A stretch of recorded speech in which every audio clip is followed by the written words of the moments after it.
This is our team's presentation on the Equifax data breach. Group members include Jonathan Clark, myself, Christopher Hemming, and Michael Nishiguchi. Alright, so as an introduction, the Equifax data breach happened in 2017. There were about 145 million accounts that were compromised at Equifax, which is one of the United States' credit bureaus. The attacks first happened in May of 2017, and data was breached all the way up until July of the same year. The attackers were able to access names, social security numbers, birth dates, addresses, and in some cases, driver's license numbers. The attack was made possible because Equifax was running an out-of-date version of the Apache Struts platform. Their network data inspection system was down for about a year and a half before the breach was announced. After the attack happened, the CEO, John Ying, and the chief security officer resigned. An unnamed software developer sold company stocks before they announced the breach and was afterwards charged with insider trading. After the chief security officer resigned, they hired Jamil Farshishi, who helped in the aftermath of other catastrophic data breaches, such as Home Depot and many others.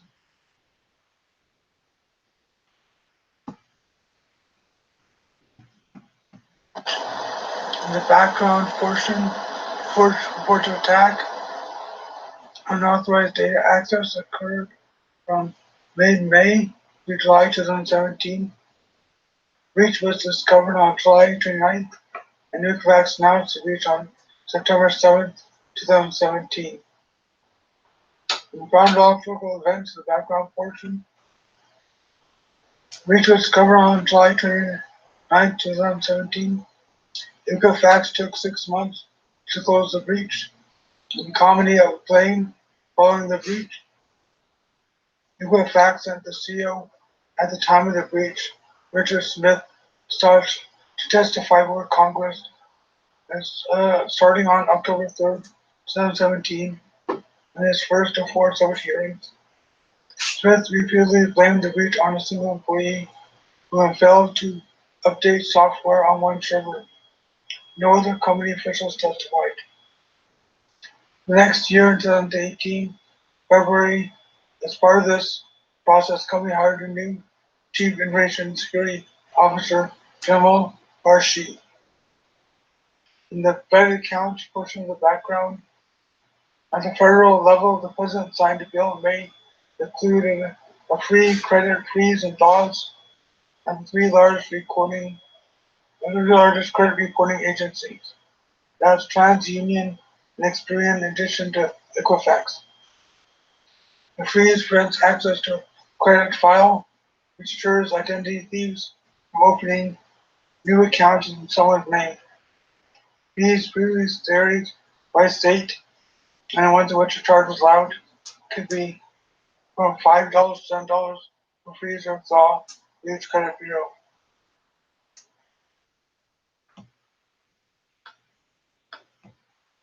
The credit agency failed to patch a disclosed vulnerability in Apache Struts, a common open source web server which Homeland Security had issued a warning about some months before the attack. The unpatched Apache Struts server was powering its 5 decades old web-facing system that allowed consumers to check their credit rating from the company's website. The attackers used the vulnerability to pop a web shell on the server weeks later and managed to retain access for more than 2 months. The House panel found and were able to pivot through the company's various systems by obtaining an unencrypted file of passwords on one server, letting the hackers access more than 48 databases containing unencrypted consumer credit data. Attackers made 9,000 queries that were unnoticed due to a failure to keep a network data inspection system up to date. It had worked for 10 months before staff noticed. And attackers accessed a database that contained unencrypted credentials that they used to access other internal databases. As a result, thieves were able to access named social security numbers, birth dates, addresses, and driver's license numbers.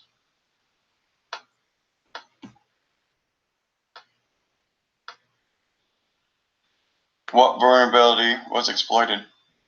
A U.S. website application vulnerability was exploited by criminals to gain access to some files. Also, Equifax's former CEO, Richard Smith, hinted at a reckless approach to security the company took for years. He indicated that the company's software patching operation was inadequate and flawed, and he even admitted that Equifax's data storage approach didn't involve consistent, robust encryption. That lax attitude directly resulted in the vulnerability hackers exploited to penetrate Equifax's networks and steal consumer data. The bug was a known website framework weakness. A patch had been available for about 2 months before hackers entered Equifax's network. The company had failed to apply it, and once attackers were on the network, Equifax's poor data hygiene, permissive access controls, and open network architect allowed them to grab a priceless treasure trove.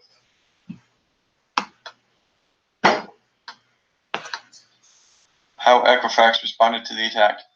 Equifax responded by having the chief financial officer at the time resign, then hired a new chief financial officer. Equifax budgeted to spend an additional $200 million this year for security and technology, though it didn't provide context for past and current spending. 8 state banking regulators imposed a consent order on Equifax in June, requiring security improvement, auditing, and reporting. California passed a law earlier this year that forced disclosures about the collection of personal data and imposes significant fines for data breaches, up to $750 per violation. It goes into effect January 1st, 2020. At the federal level, the president signed a bill in May that includes a free credit freeze and thaws that the 3 largest credit reporting agencies, that's TransUnion and Experian, in addition to Equifax.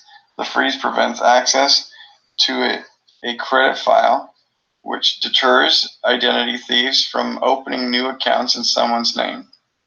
Fees previously varied by state, and in ones in which the charge was allowed, it could be $5 to $10 per freeze or thaw for each credit bureau.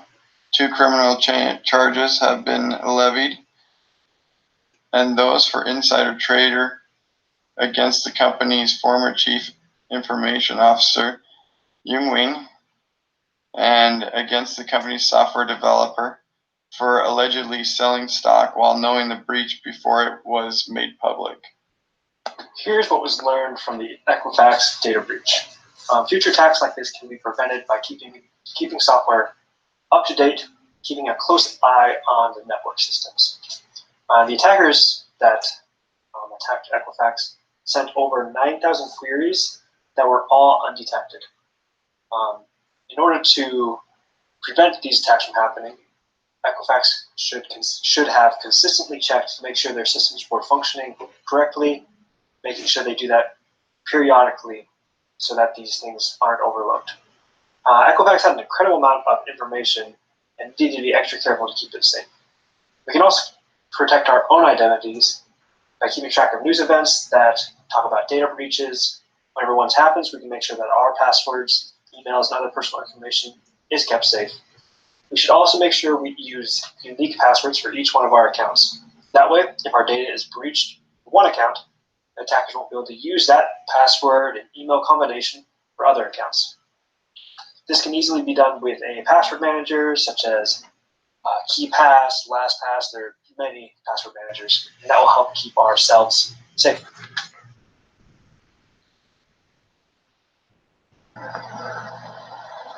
To summarize, each employee at the company should be vetted, even those in management positions and the employees under them.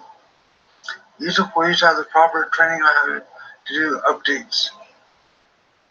Trevor Nove It should never be left to one employee to do all the updates. Audits should be done regularly to make sure the counts are right. Should check up small security employees. Make sure the updates are done correctly. Thank you.